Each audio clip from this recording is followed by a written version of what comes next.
वासुदेवाय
पद्मभवं वशिष्ठं पुत्रपराशरं च व्यासं शुकं गौतमपदं महन्तं गोविन्दयोगेन्द्रमथास्य श्रीशङ्कराचार्यमथास्य पद्मपालं च हस्तामलकं च शिष्यम् तन्त्रं तपं वाग्मिकारोऽस्मद्गुरुं सन्ततमानतोऽस्मि श्रुतिस्मृतिपुराणानाम् आलयं करुणालयं नमामि भगवत्पादं शङ्करं लोकशङ्करं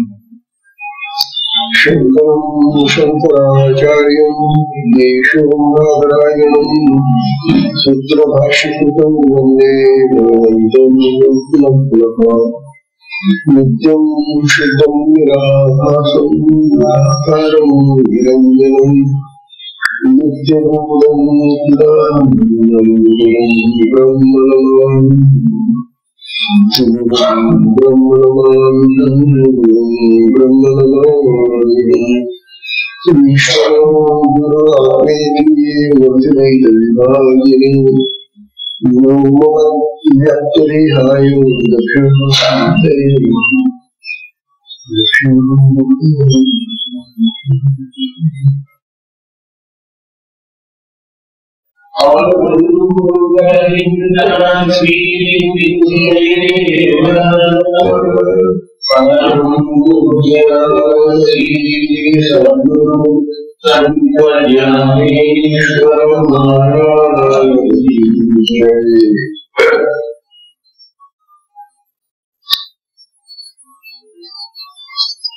परम पूजनीय श्री सद्गुरु संत ज्ञानेश्वर साधकांचे बालकी आणि भगवान विष्णूचे त्यांचा श्री अमृत अनुभव तथा अमृत नावाचा संस्थापन करतात. अमृतानुभवाचे हे सार्थक प्रकरण अज्ञान खंडन म्हणून सुरू आहे. या प्रकरणामध्ये बनवणी अनेक विषयांचा उल्लेख करून त्या विषयाचं अतिशय सुस्पष्ट असं मार्गदर्शन केलेलं आहे. काल आपल्याला यावरून द्रष्टा दृश्य आणि दर्शन या संबंधी आपल्याचं स्वरूप सांगत होतो. कालची 218 नोंद झाली या प्रकरणाची.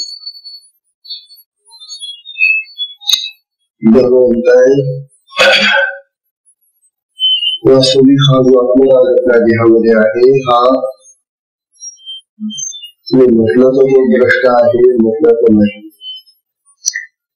तो द्रष्टाही आहे, दृश्यही आहे, दर्शनी तो आत्म्याच्या ठिकाणी त्रिपुटी नाही. कारण ही जी त्रिपुटी आहे ती सर्व आत्म्याच्या चैतन्याच स्वरूप आहे, आत्म्याच्या ठिकाणी. तेव्हा असा हा जो आत्मा आपल्या देहामध्ये नांदतो आणि देहाबाहेर सर्वत्र सर्वव्याप्त आहे. त्याचं स्वरूप सांगत असताना अनेक उदाहरण दिलेली आहे. आज ते आणखी दुसरा दृष्टांत देऊन राहिले 219 दृष्टांत देत असताना साधारणतः आपल्याला असं वाटतं की सारखे तेच दृष्टांत बनवून देतात असं नाही. आता हा आरसा आणि मुखाचा दृष्टांत अनेक वेळा लिहून दिलेला आहे. परंतु जेव्हा ते दृष्टांत कसा दृष्टांत देतात त्यावेळेला त्या ठिकाणी थोडासा किंचितसा भेद असतो. विषय जो चाललेला आहे त्या विषयाच्या अनुषंगाने ते दृष्टांत देतात. केवळ दृष्टांत देण्यासाठी दृष्टांत नाही, विषय समजावा म्हणून दृष्टांत असतो. आता हा 2019 दृष्टांत दर्पणे आणि मुखे मुख दिसे ते हे न चुके तरी मुखी मुख सुटके दर्पणी नाही. तो दृष्टांत आहे आरसा आणि मुख म्हणून म्हणून आपल्याला यामध्ये समजले मुख आणि आरसा यांच्या संबंध आला आरसा आणि मुख यांचा संबंध आला की आरशामध्ये ते मुख दिसतं, ते तोंड दिसतं आपलं खरंय तोंड दिसतं. परंतु म्हणून आपल्याला असं सांगताय की खरं जे तोंड आहे ते काही आरशात नाही हे सांगण्यासाठी हा दृष्टांत. तोंड दिसतं आपल्याला आरशामध्ये आपलं मुख दिसतंय, पण खरं मुख जे आहे खरं तोंड जे आहे ते आपल्या ठिकाणी देणारच आहे. कारण कालच पहिला पण की आरशावर आपण पूर्वीकडे पाहतोय, आपण बसलो आणि असं आपण पुढे धरला तर आपलं तोंड पूर्वीकडे पाहतोय मुख आणि आरशातले जे तोंड आहे ते पश्चिमेकडे पाहिजे म्हणजे दिशा बदल मुखाची. म्हणताय की ते खरं तोंड नाहीये. मुख जे आहे ते आपल्या देहावरच आहे आणि ते खरं मुख आहे. मुखाच्या ठिकाणी काय जातं तसा हा आत्मा माया वगैरे आणि विचारांनी किंवा अनेक कल्पनांनी माया या आत्म्याला अनेक दृष्टांत दिले, अनेक प्रकारे त्याला ओळखण्याचा प्रयत्न उपाय घेतले. परंतु जो आत्मा आहे त्या ठिकाणीच नाही. आत्म्याचं स्वरूप बदलल्यामुळे आत्मा स्थिर आहे, अखंड तो कसाच आहे हे बरोबर आपल्याला समजायला जाते.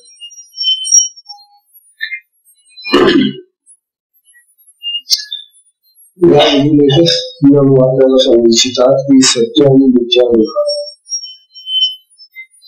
जसं हे आरशातलं तोंड मिथ्या आहे, व्यर्थ आहे, परिवर्तन सुरू खरे नाहीये आणि खरं जे आहे ते आपण मुखाच्या ठिकाणी आहे. तसं हे जगत हा संसार हा देह हे मिथ्या आहे आणि मूळ यांचा द्रष्टा यांचा आधार ते चैतन्य आत्मचैतन्य ब्रह्मचैतन्य जे आहे ते जसं आहे तसंच राहतं.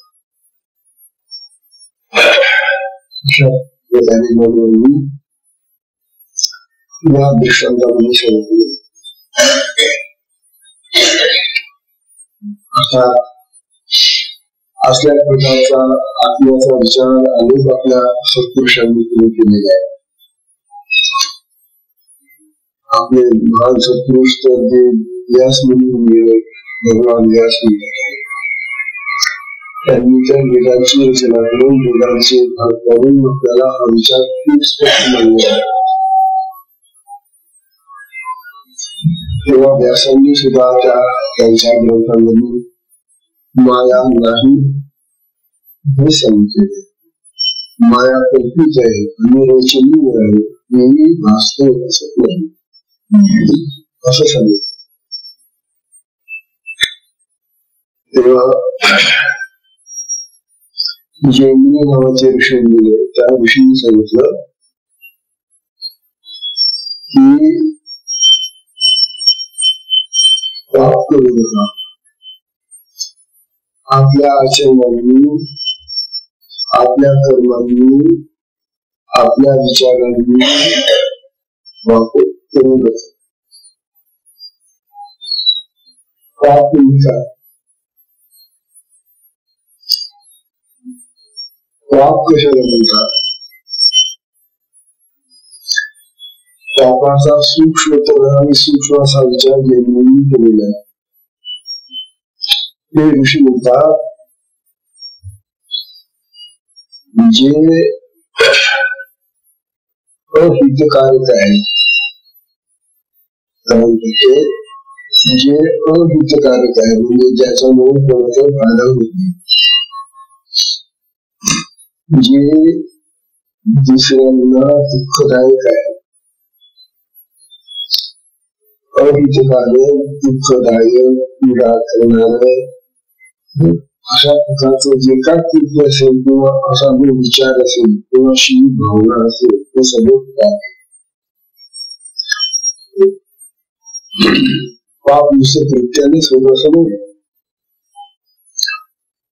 पाप आपल्या वाणीने होत, शब्दांनी होत, शरीराने होत, मनाने होत, बुद्धीने होत. जेव्हा पापाचे किती पद्धतीने पाप होऊ शकतात ते जैमिनींनी सांगितले. म्हणून पाप करू नका याचा अर्थ ज्या ज्यामुळे पाप होत असेल ती सगळी कृती तुम्ही बंद करू पाहिजे. आता कोणी विचारेल मग का करायचं नाही पाप, पापाने काय होतं असं मग खूप विचारलं तर ऋषी सांगतात पापाने जो पाप करणार आहे त्यालाही दुःख होईल आणि ज्याच्या संबंधी तो करतोय त्याला दुःख होतं. पाप हे दुःखदायक आहे, पीडा करणार आहे.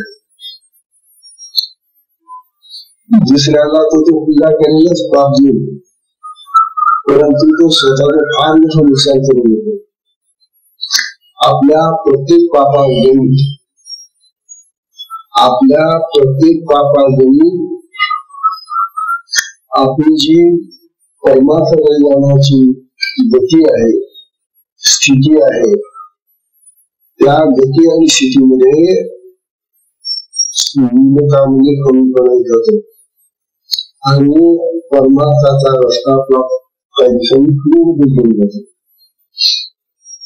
परमार्थाच्या रस्त्याला लागणारा साधक जर पापी झाला तेव्हा परमार्थाचा रस्ता देवाकडे आपल्याकडे जाणारा रस्ता आहे, त्या रस्त्यावर जाणारा मनुष्य जर पापी झाला तर त्या मार्गावरून तो पदच्युत होतो, नष्ट होतो.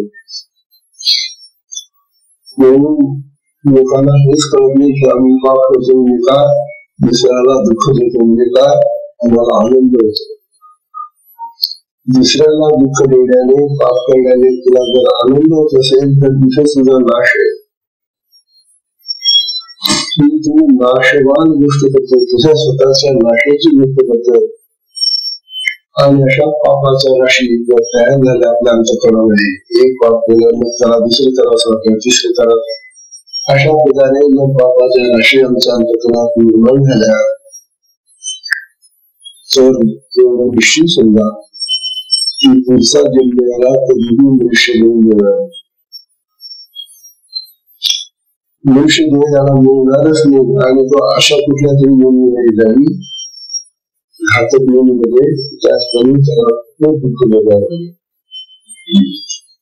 अशा प्रकारे जमिनी ऋषींनी या पापाची खूप सुंदर विवेचना त्यांच्या ग्रंथावर लिहिली. म्हणून कुणाचं ऐकावं आणि कुणाचं ऐकू नये हा विवेक प्रत्येक माणसाला असला पाहिजे. माणसाला प्रत्येक आणि विशेषतः साधकाला तर पाहिजेच पाहिजे. कुणाच ऐकावं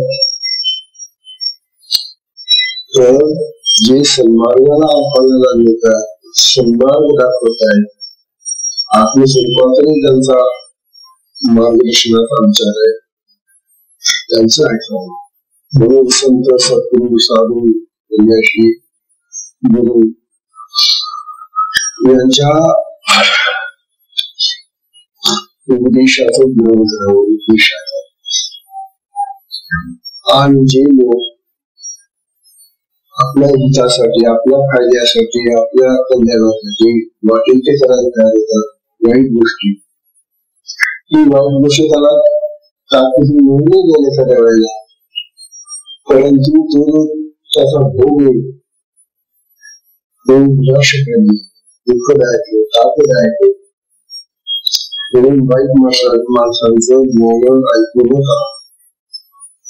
सत्पुरुषांची बोलणी ऐका, उपदेश ऐका, असं बोलवा. याला व्यावधी भूत काय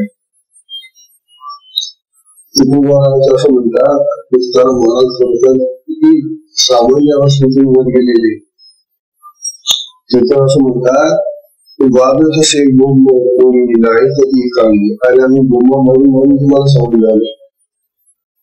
हे सामान्य माणसांनो वगैरे भक्तांनो वगैरे साधकांनो आम्ही मोठमोठ्याने बोंबा मारून तुम्हाला सांगतो, पण आमचं म्हणणंच कोणी ऐकत नाही. सांगते सत्पुरुषांचं बोलणं कोणी ऐकत. आज तर तशी स्थिती आलेली या जगामध्ये. आजचं हे जे जग आहे, या जगामध्ये सत्पुरुष कोणी काही सांगत असल्या त्याचं म्हणणं कोणी घेत. तेव्हा जे सांगतायत त्यांचं काही बिघडत नाही, पण जे ऐकत नाही त्यांचं बिघडत. सांगण्याचं काय बिघडेल, दोनदा सांगेल, दोनदा सांगेल, तीनदा सांगेल, ऐकत जावं तर त्यातलं काय. परंतु सांगण्याला तर काही बिघडत नाही आणि जो ऐकत नाही त्याच नुकसान होत, असं तुमच्या माध्यमातून सांगताय.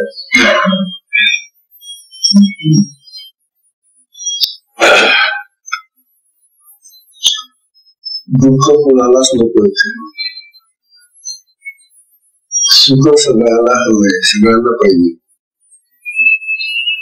सुखासाठी धडपड आहे आणि दुःख टाळण्याची धडपड आहे. सुख नको आम्हाला, आम्ही सुख हवं आम्हाला आणि दुःख नको आम्हाला. जो माणूस दुःख नको नको म्हणतो ते सुख सुख हवं म्हणतो, परंतु ते सुख कसं मिळेल आणि कोणतं सुख मिळालं असताना दुःख येणार नाही याचा विवेक करते. सुख पाहिजे तुम्हाला,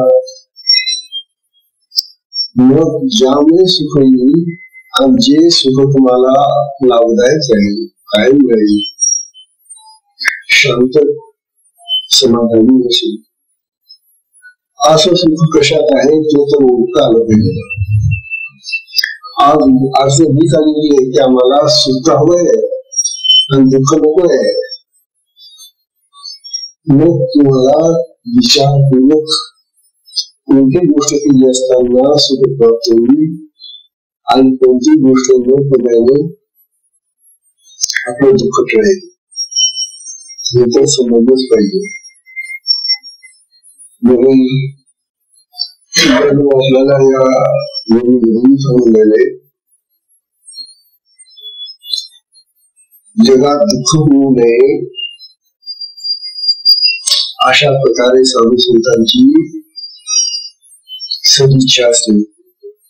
संत महात्म्यांना हाच विचारलेली असते की आमच्या भक्तांना, आमच्या साधकांना दुःख भोगावं लागू नये. दुःख भोगल्याने काय होतं, म्हणून आम्ही दुःख अरे दुःख भोगण्याची सवय लागली की तुला मग दुःखाची जाती होणार आहे. मग तुला दुःख आणि सुख याच्या मधला भेदही कळणार नाही आणि तू सुख दुःखाच्या त्या खाईमध्ये पडला की तुला दुःख बोलच घेत राहावं लागेल. म्हणून दुःख कोणालाही होऊ नये असा निश्चित विचार, खात्रीचा उल्लेख साधू संत देतात. माझी हीच इच्छा आहे की हा अमृत अनुभव वाचून किंवा ऐकून आमच्या भक्तांचं दुःख दूर तेवढ्यासाठी कर्तव्य त्यांची. त्यांना काय गरज आहे वस्तू बनवून चिरंतन समाजामध्ये बसलेले येतात आणि त्यावेळेला त्यांची अवस्था कशी होती जेव्हा हे सांगत होते चालू होता त्यावेळेला त्यांची स्थिती आत्मस्थिती मध्ये होते. त्यांना काही गरज नव्हती सांगण्याची, परंतु ती कर्म आहे राहत नाही. त्यांना असं वाटतं की आपल्या भक्तांना आपल्या साधकांना दुःख होऊन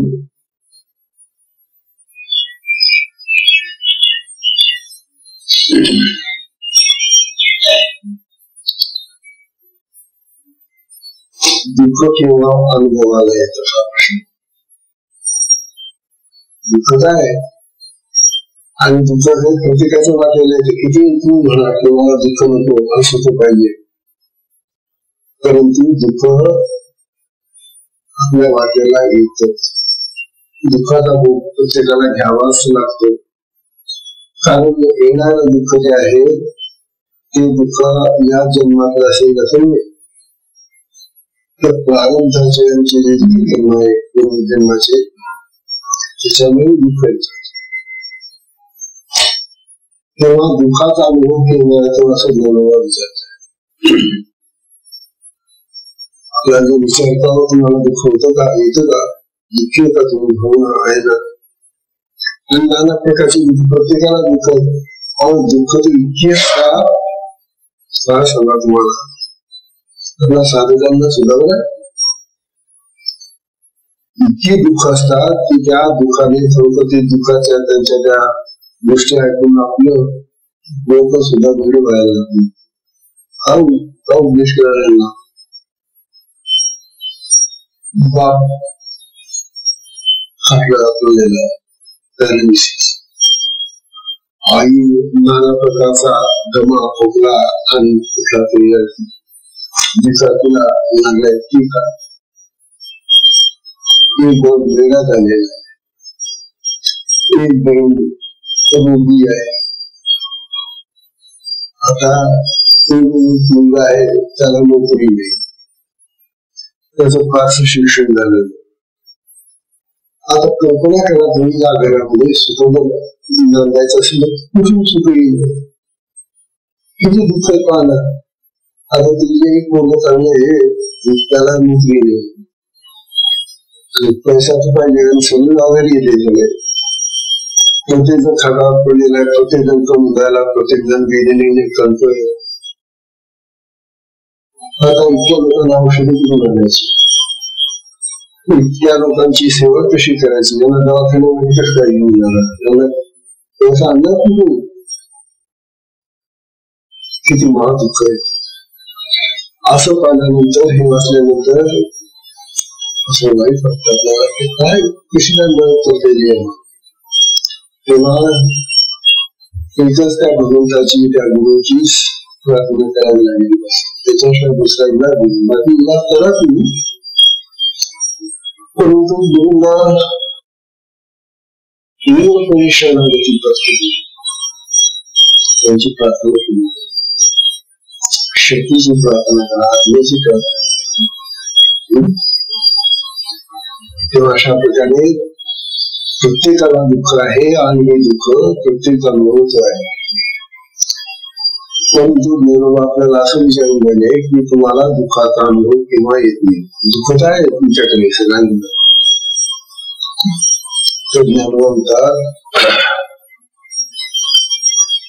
म्हणतात आम्हाला दुःखाचा अनुभव तो नेहमी देतो, रात्रंदिवस आम्हाला दुःखाचा प्रसंग नाही का, रात्रंदिना दुःखाचा हो, आणि रात्री ती चिंता करत बसून दिवसभर तेच चाललेलं असतं, दुःख तेव्हा आम्हाला दुःखाचा अनुभव न येणारं स्थान आहे झोप, सुसुप्ती. पहा, देवाने आपल्याला ही झोप दिली नसती तर अशी ही माणसं बोलून दिली असती, भ्रमिष्ट दिली असती. परंतु निद्रा ही अशी अवस्था दिली देवाने आपल्याला की ज्या अवस्थेमध्ये आपण सगळं विसरून जातो. किती दुःख असू दे, किती शरीरामध्ये वेदना असू दे, किती कोणते रोग असू दे, पण तो झोप लागली त्याला तर त्या झोपेमध्ये त्याच्या सगळ्या वेदना, दुःख सगळं सगळं सगळं सगळं विसरून जातो. म्हणून सुषुप्ती ही दुःख विसरणारी अवस्था आहे. म्हणून प्रत्येकाला चांगली झोप यायला पाहिजे,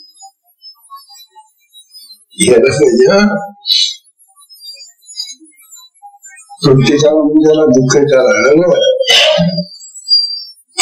आणि ज्याला दुःखच नाहीये त्याला झोप बरीचशी होती. कारण झोपेमध्ये आपलं जे आयुष्य जातं ते व्यर्थ जातं. काय कमाई केली तुम्ही झोपेमध्ये? देवाचं नाव घेतलं, भक्ती केली, साधना केली झोपेमध्ये. अहो, झोप तशी पाहिलं तर ती आपली आयुष्याची नाश करणारी गोष्ट आहे. फुकट आयुष्य जातं झोपेमध्ये. जे काय 4-5 तास होतो झोपून, 6 तास 7 तास, जितकी जास्त झोपा तेवढी जास्त वेळ जातो. म्हणून आयुष्याला गमवण्यासाठी झोप फार हानिकारक आहे. हे तर खरंच आहे, झोपमध्ये काहीच प्राप्त होत नाही. परंतु ज्यांना दुःख आहे, ज्यांना काळजी आहे, चिंता आहे वेगवेगळे, अशांना ती झोप फायदेशीर एवढ्यासाठी आहे की ते त्या वेळेला विसरून जातात. म्हणून सत्पुरुषांना, योगी माणसांना, महात्म्यांना झोप नाही. कारण त्यांना या निशा सर्वभूतानां, या निशा सर्वभूतानां तस्यां जागृती संयमी, सगळ्या प्राण्यांना, माणसांना जी झोपेची वेळ आहे त्यावेळेला हा योगी, संन्यासी किंवा संयमी जागा असतो. आणि त्यांनी जागा राहायलाच पाहिजे. म्हणून झोप चांगली आणि झोप वाईट. वाईट या अर्थाने आहे की ती आम्हाला काही नसताना आणि त्या कुठल्याही दुःखापासून दूर असताना जर झोप आली तर आयुष्य थोडं गेलं वाया. म्हणून ती वाईट. तेव्हा आणि जागृती पाहिजे आम्हाला. रात्री जागतो आणि दिवसाही जागतो. ही जी जागृतीची अवस्था आहे, या जागृतीच्या अवस्थेत सुद्धा तुला दुःख होईल. परंतु जागृतीच्या अवस्थेमध्ये आपल्याला दुःख टाळण्याचे उपाय सुचतील. आपल्याला परमार्थाचा जो रस्ता घेतलेला आहे त्याची वाटचाल करायला जागृती सगळ्यात उत्तम अवस्था आहे आपली. आपल्याला सांगताय की जागृती मध्ये तसं पाहिलं तर दुःखही आहे आणि सुखही आहे. परंतु संत सत्पुरुषांना जागृतीमध्ये ते अखंड त्या भगवंताच्याच कार्यामध्ये असतात. तोच विचार त्यांचा दृढ झालेला असल्यामुळे सतत त्याच विचारामध्ये ते रंगलेले असतात, रंगमान झालेले असतात. त्यांचं जे चिंतन चाललेलं असतं, मनन चाललेलं असतं ते त्या जागृतीच्या अवस्थेमध्ये चालतं. झोपेच्या अवस्थेमध्ये चिंतन करता येतं का, मनन करता येतं का, आणि विद्यासन होतं का? नाही. झोप ही त्या दृष्टीने आपल्याला परमार्थाला उपयोगी नाही. परमार्थाला जागृती आहे आणि म्हणून जागृती सर्व सत्पुरुषांना हवी हवीशी वाटते. त्या जागृतीमध्ये त्या भगवंताची त्या आत्म्याची प्राप्ती करू इच्छितात. अशा प्रकारे भगवान आपल्याला या याच्यामध्ये सांगितलं आहे. या दृष्टांताच्या माध्यमातून सांगू इच्छित आहे की आपला आत्मा आपल्याच्याच ठिकाणी राहतो. जसं आपलं मुखाच्याच ठिकाणी आहे. आरशामुळे ते आरशा जरी दिसत असलं तरी ते खरं मुख नव्हे. उलट आरशामुळे आपल्याला हा बोध व्हायला पाहिजे, ही समज यायला पाहिजे की अरे हे जे मी आरशामध्ये पाहतो ना हे खरं मुख नाही. माझं खरं मुख माझ्या ठिकाणीच आहे. त्याचप्रमाणे तो जो आत्मा आहे तो द्रष्टा दृश्य आणि दर्शन याच्या पलीकडचा असल्यामुळे तो आहे त्या ठिकाणी तसंच राहतो. हा बोध ज्ञानवांना द्यायचा आहे. 220 तशाच प्रकारची होतात. तैसे द्रष्टा दृश्य मोह साच की देखता ठाऊ म्हणून दृश्यते नाव देखील येते. आता ज्ञान आपल्याला असं समजले की द्रष्टा आणि दृश्य या दोन पदार्थामध्ये जर द्रष्टा आत्माच आहे, पाहणारा आत्मा, दृश्य जे पाहतो ते आत्मा. मग आत्म्याने आत्म्याला पाहणं म्हणजे काय पाहिलं? तिला पाहणं झालं का? मग आत्म्याने आत्म्यालाच पाहिलं. तेव्हा पाहणारा आत्मा आणि दृश्य जर आत्मा नसेल तर तुम्ही कोणाला काय पाहिलं? दोन्ही आत्मा आहे. म्हणजे काय केलं, दोन आरसे, एक आरसा असा घेतला आणि त्याच्यासोबत दुसरा आरसा धरला. आता या आरशाचं प्रतिबिंब याच्यात पडलं आणि या आरशाचं प्रतिबिंब याच्यात पडलं. कोणत्या आरशाने कोणाला काय दाखवलं?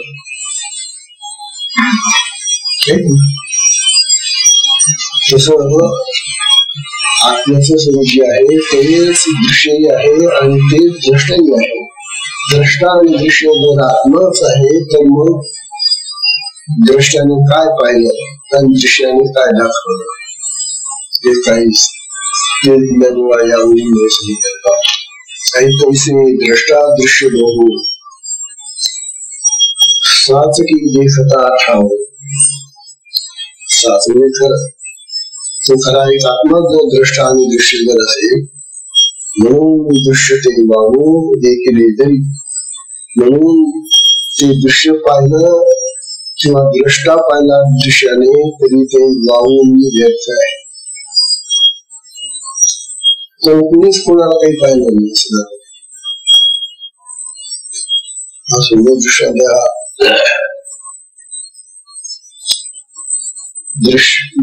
द्रष्ट्याने दृश्याला पाहिल्यामुळे कोणीच काय पाहिलं नाही. म्हणजे काय तिथं शून्य होतं का? मग नाही. शून्यवाद आम्ही वेदांताने स्वीकारलेला नाही. कारण शून्य म्हणजे काहीच नसेल.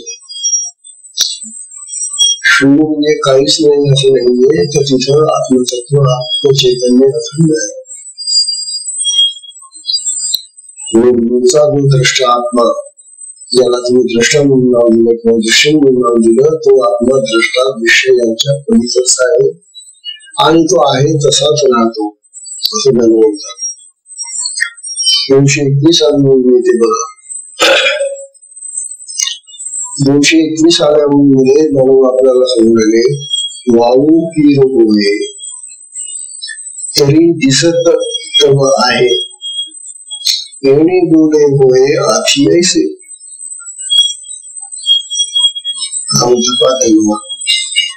वाळू पीर होय, वाळू म्हणजे व्यर्थ, पीर म्हणजे खरोखर.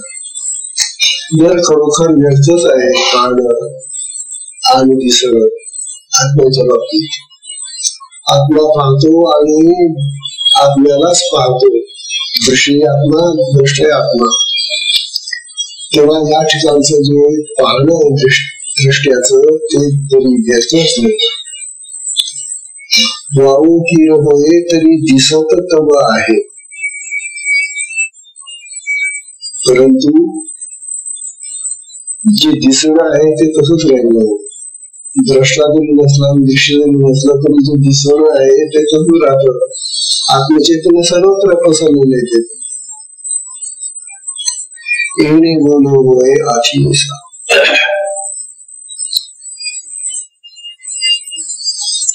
तेव्हा आत्म्यामध्ये द्वैत नाही हे सांगण्यासाठी ज्ञानोबांनी हा दृष्टांत दिलेला आहे. दिसत असलं, दिसणारा आत्मा असला, पाहणारा आत्मा असला तरी त्या ठिकाणी द्वैत भाव नाही, दोन नाही. ते एकच रूप आहे, अद्वैत आहे. आणि अद्वैतामध्ये मग एकत्वामध्ये एकमेकांना पाहणे नाही. अशा प्रकारचा हा दृष्टांत देऊन त्याला सांगताय की आत्म्याच्या ठिकाणी दृष्टादृश्य दर्शन याची कुठे नाही.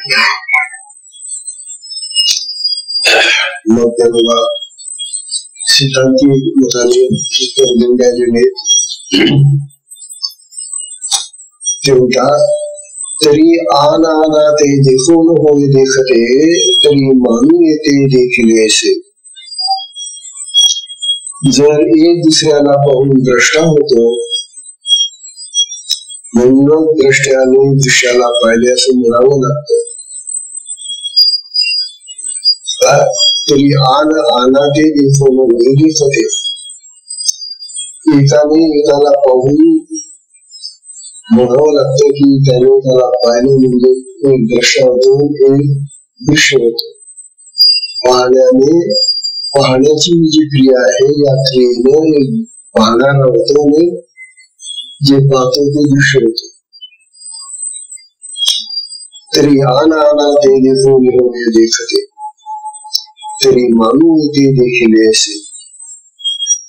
तेव्हा द्वैत निर्माण होतं.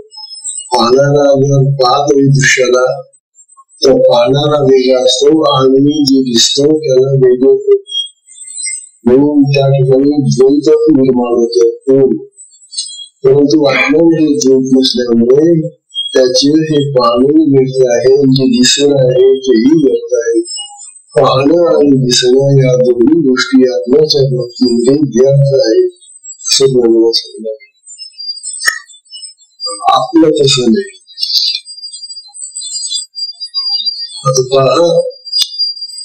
आपल्यामध्ये देहामध्ये आत्मा आहे, परंतु देहातला आत्मा आता दृष्टाने नाही, दृष्टीने आता सांगून टाकलं त्याच्यामध्ये द्वैत नाही.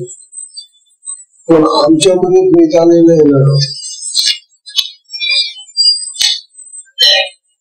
आमच्यामध्ये कसं द्वैत आलं, आता आम्ही डोळ्यांनी जे जे पाहतो, पाहणारी आमचं हा डोळा आहे दृष्टी, आणि जे पाहतो ते जगाचं दर्शन आहे, संसार आहे, प्रपंच आहे, दृश्य आहे.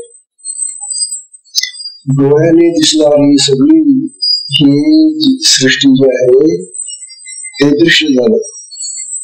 वेगळं आहे. पाहणारा डोळा आमच्या जवळ इथं आहे, म्हणजे डोळा वेगळा, दृश्य वेगळं, सृष्टी वेगळी, आणि जे पाहिलं जातं त्याचं दर्शन वेगळं.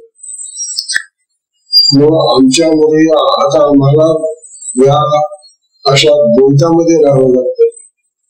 आणि आत्मा अद्वैतात राहतो. बघा का गंमत आता, एका देहामध्ये असलेला आत्मा अद्वैतात राहतो आणि तो देह आम्ही द्वैतामध्ये वापरतो. तेव्हा द्वैतातलं आमचं जीवन आणि आत्म्याचं अस्तित्व या दोन गोष्टी फार भिन्न वाटतात. तत्वात राहतो आणि आम्ही मात्र द्वैतात राहतो. दोन ठिकाणी विभागले. तेव्हा आमचं हे द्वैत कधी संपेल असा प्रश्न. कारण आमचं द्वैत संपल्याशिवाय आम्ही एकत्वात येऊ शकणार नाही. एकत्वात आल्याशिवाय आपलं दर्शन मिळेल. आत्मस्थितीमध्ये जायचं होतं आपल्याला. आपलं पाहिजे मला त्याच्यासाठी साधना करतो आम्ही. मग तुमचं द्वैत जायला पाहिजे. तुम्ही द्वैताला बोलात्मा जाऊ शकत नाही. आत्मा द्वैतात आहे. ही अद्वैत अवस्था आपल्याला प्राप्त झाली तरच आत्मस्थिती प्राप्त होते. जुन्या आहे बोलायला फार सोपे बद्दल आपण बोलण्याच्या दृष्टीनं अतिशय अवघड गोष्ट आहे. कारण आम्ही नित्य द्वैतामध्येच वागतो. आमचा सगळा संसार प्रपंच सगळी कर्म सगळं काय जे चालले ते द्वैतात चाललेलं आहे. मी करतो आणि जे करतो ते वेगळं असतं. कर्म भिन्न करणारा वेगळा. या सगळ्या पंच इंद्रियांची सगळी जेवढी कर्म आहे ती द्वैतात चालणारी कर्म त्यांची. आमची सगळी पंचेंद्रिय ही द्वैतामध्ये वागतात. त्यामुळे आम्ही द्वैतवादी झालो आणि आत्मविचारा द्वैतात राहतो. आता त्या आपल्याला पकडण्यासाठी आमचं हे द्वैत कसं जाईल त्याची निग्रह खराबणे.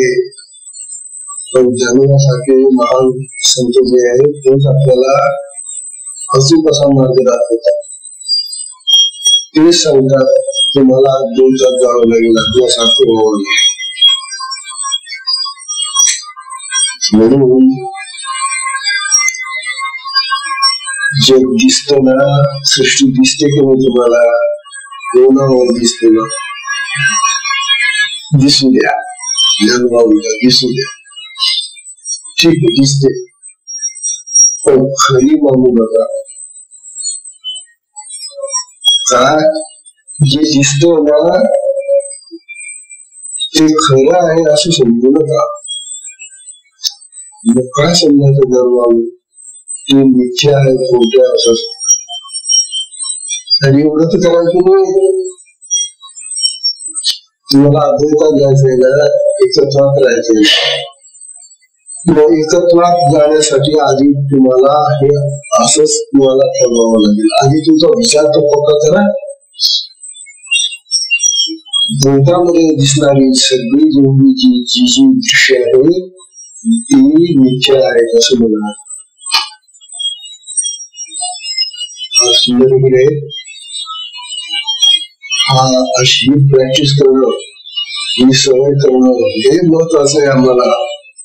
की दिसणारं सगळं मिथ्या आहे असं मिथ्या मिथ्या करता करता तुम्ही असं म्हणाल की हा देही मिथ्या आहे. प्रपंच मग सारखं जगाचंच एक अंग आहे ना. देह सुद्धा त्या पंचमहाभूताच एक स्वरूप आहे ना. मग हळूहळू तुमचा मिथ्या असा जगासंबंधीच हा दृष्टिकोन निर्माण झाला की हळूहळू मग तुम्ही या गोष्टीवर यार कसला देह घेऊन बसला आहे. काही मिथ्या जो जाणार आहे नश्वर आहे नाशवर आहे परिवर्तनशील आहे बदलणार आहे असं जर पडलं तर देहासक्ती सुटेल. देहाची आसक्ती सुटेल. देहासक्ती सुटली पाहिजे. आणि जो आसक्ती सोडतो जो अनासक्त होतो तोच वैराग्य धारण करतो. तो विरक्ती धारण करतो. आसक्ती सुटली की विरक्ती येते. बरं जोपर्यंत आसक्त आहे तोपर्यंत विरक्त होऊ शकत नाही. म्हणून विरक्ती यायला पाहिजे. विरक्त म्हणजे काय आसक्ती रहित. अवघड रस्ता आहे पण चालावं लागेल. त्याला काही झालं सगळ्यांना मला असे काउंशीचे कोणत्या करून देणार आवड आहे.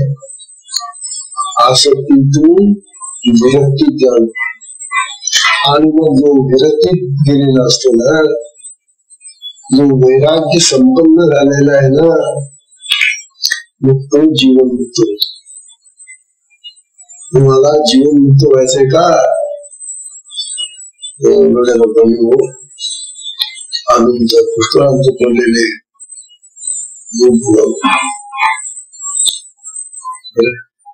जीवन मुक्ताला मग तो राहतो, जिवंत राहतो. जिवंत असूनही मी मुक्त आहे असं म्हणत असतो. जिवंत असून मुक्त आहे म्हणून त्याला जीवन मुक्त म्हणतात. आणि पुढे त्याच्या पुढच्या अवस्थेवर विधेय मुक्ती आहे. मग ध्येय असूनही ध्येय नाही मला, त्याची पुढची अवस्था झाली. मी ध्येय नाहीच आहे, मी आत्मा आहे. ही पुढची अवस्था आहे. या अवस्था प्राप्त करण्यासाठी आपल्याला द्वैतातून अद्वैतात जावं लागेल. हे तत्व आपल्याला या गुरूतून सांगून राहिलेले आहे. परमार्थ कशी नसेल पण त्याला इलाज नाही. म्हणून बद्ध राहू नका. बद्ध म्हणजे काय? बांधलेला, बंधनात अडकलेली जे असतात त्यांना बद्ध म्हणतात. जे बांधलेले असतात, बद्ध असतात. समजा आपल्या हातातून बांधून ठेवले, चालता येईल का? नाही चालत. म्हणून बद्ध राहू नका. बद्ध माणसाला हे जग खरं वाटत, हा संसार खरा वाटतो, हा प्रपंच खरा वाटतो, आणि ही सगळी इंद्रियांची कर्म आणि विषय खरे वाटतात. हा बद्ध माणसाचं हे जीवन आहे. आणि आपण जवळजवळ जरी साधत असलो तरी आपण बद्धतेमध्ये असतो. आपल्याला बद्ध होऊ नका म्हणून सांगून झाले. मुक्त व्हा. मुक्ताला मग हे जग खरं नाही, हा देह खरा नाही, हा प्रपंच खरा नाही. खातो तो, खातो पितो आपल्यासारखंच राहील तो. तुला मरण बोललेला आहे का? देह तर राहील ना, देहाला तर खाऊन करावं लागेल. परंतु त्याची स्थिती अशी, मानसिक स्थिती अशी असते, मनाची स्थिती अशी उन्नत झालेली त्याची स्थिती असते.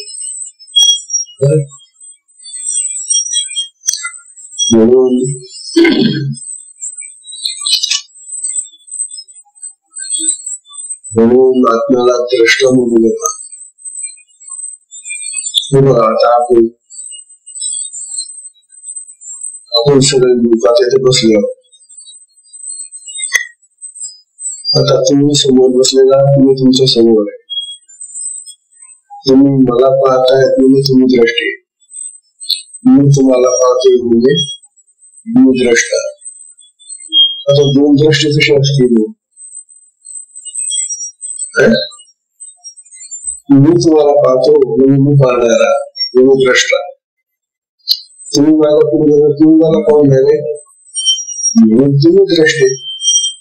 आता दोन द्रष्टे एकमेकांना पाहून घ्यावे असं कसं होईल? एक दृश्य पाहिजे आणि एक द्रष्टा पाहिजे ना, म्हणजे खरं एकत्व आलं आपल्या इथं.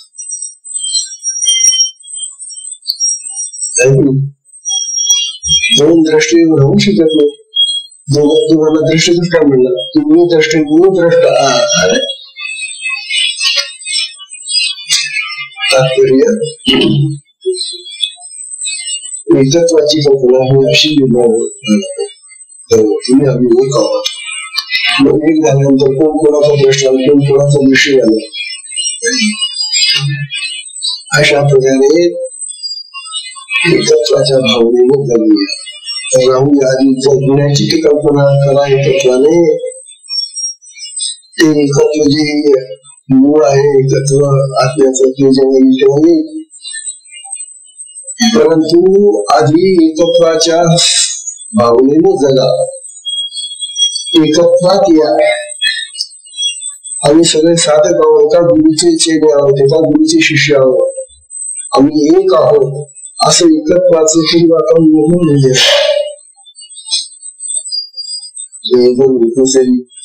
इथे सुद्धा एकत्र येत नसेल तर आम्ही कधीही एकत्वाच्या त्या आत्मस्थितीमध्ये पोहोचू शकणार. कसं शक्य आहे? हा सुंदर विचार आपल्याला आपल्या क्लेश म्हणून जो जीवनमुक्त असतो, जो विदेहमुक्त असतो, तो एकत्वाच्या भावनेत असतो. असं भाव आपल्याला शिकतो.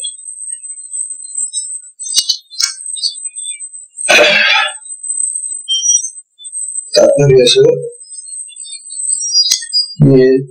श्री ज्ञानेश्वर महाराज म्हणतात, खरं ज्ञानेश्वर महाराजांच्या चरणांना स्पष्ट होणं पाहिजे. काय सुंदर शिकवतात ते आपल्याला.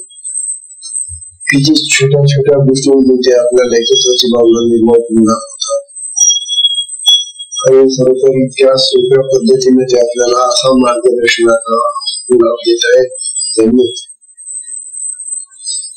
तेव्हा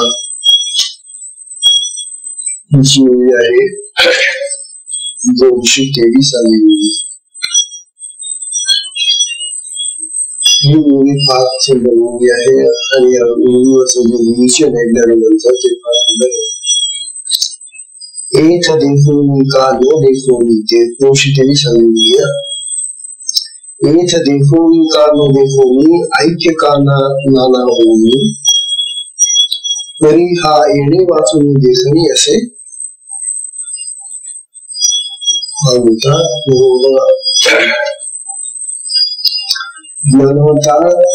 येथे देखोनी का न देखोनी, पाहिलं किंवा न पाहिलं, दृष्ट्याने दृश्याला पाहून किंवा न पाहून, द्रष्टा दृश्याचे ऐक्य होईल किंवा त्या दोघात भेद असला तरी पण आत्म्या वाचून पाहण्याचा व्यवहार होईल. आहे समजा आम्ही द्वैतात राहिलो, आम्ही पाहणारे आहोत आणि आम्हाला दिसणारे दोघ आहेत, द्वैतात किंवा द्रष्टा दृश्य एक वा कुठल्याही प्रकारे राहतील, परंतु आपल्या देहामध्ये आत्मा आहे. त्या आत्म्याच्या शिवाय हे पाहणं किंवा न पाहणं होईल का? द्वैतात राहिला तरी आत्म्याची गरज आहे, अद्वैतात आला तरी आत्म्याची आवश्यकता. आत्म्याशिवाय आमचं जाऊ शकणार. मग तुम्ही किती म्हणा की आम्ही द्वैतात राहतो, मला या अद्वैतात नाही राहा तुम्ही द्वैतात, पण आत्म्याशिवाय राहायचं तुम्ही द्वैतात सुद्धा. आत्म्याशिवाय पाहता येतं तुम्हाला. तात्पर्य असं, मी द्वैतात राहा नाही तर अद्वैतात राहा, एकत्वात राहा वा अनेकत्वात राहा. तुम्हाला आत्म्याची गरजच आहे, आत्म्याची आवश्यकताच आहे. आत्म्याशिवाय तुमचं भागणार नाही. आणि मग ज्याच्याशिवाय आपलं भागत नाही त्याला विसरून कसं चालतं, त्याला विसरून कसा आपला विवाद चालतो. म्हणून आत्म्याला विसरू नका, हे ज्ञानाला सांगितलं मुख्य आहे. त्याच्याशिवाय तुमचं काहीच कर्तव्य चालणार नाही. म्हणून ज्ञानाला सांगताय, आत्म्या वाचून पाहण्याचा व्यवहार होत नाही. आणखी या विषयात चर्चा